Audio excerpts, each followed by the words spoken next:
So to start this curry, we've got a nice pot, low to medium heat, and we're going to cook the curry for a long time. That's really how you get those nice flavours in. So we'll just start off with a generous amount of oil, and we're going to get our nice aromatic vegetables in first. So to start off, a nice diced onion. We're also going to go in with our nice ginger. Now there's a lot of ginger in here, and I really do think that the ginger gives it a great flavour. I'm also going to add my garlic at this stage. Basically just letting the onions sweat down, and then we can add all our nice Indian flavours in there. Now, our onions have been sweating down and they've really become nice and translucent. There's a wonderful aroma coming off from that ginger. Now it's time to add our meat. Now this is a nice stew and beef.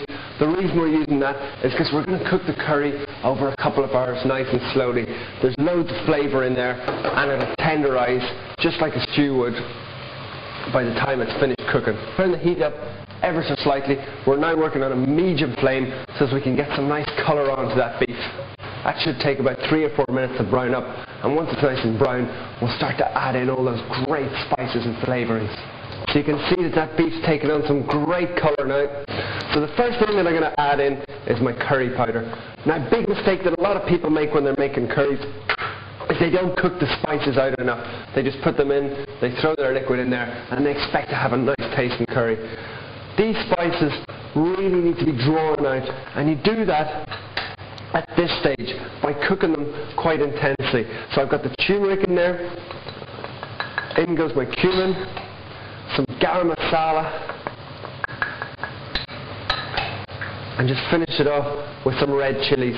Now, as many red chilies as you want. I'm making this quite a spicy one, but if you don't like a spicy curry, you like a milder one, you can always leave out some of those chilies. Now at this stage, we're going to continue stirring it, because what can happen is those spices, if you don't stir them, the meat will start to catch on the bottom and you get a burnt taste going all the way through your curry. So it's very important that we cook them, yes, but it's also very important that we keep them moving around at this stage. So those spices have really cooked out, have drawn all the flavour out, and it's smelling already absolutely incredible.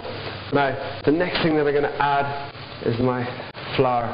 Basically, that acts as a thickening agent. So once again, as it cooks, I'm just going to keep it stirred and just cook that flour out. Not as long as the spices, maybe only about 30 seconds for the flour, because that really will catch very, very quickly.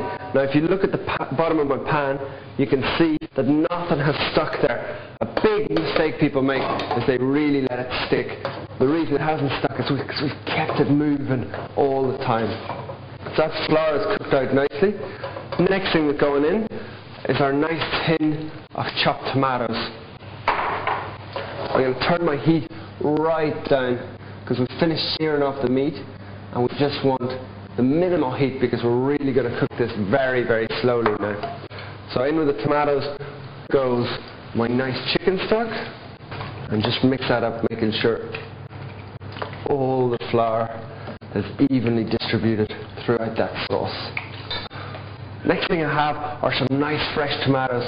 I was working with a guy from Nepal, and he actually taught me this trick.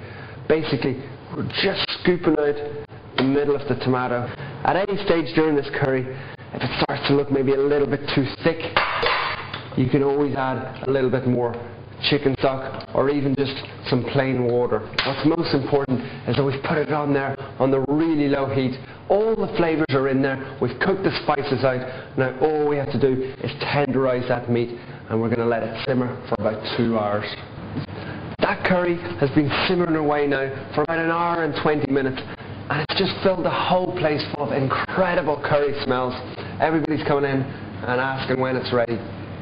So, in go my potatoes at this stage. We've only got about 40 minutes left of cooking, and you can see that it's just come to a really nice consistency.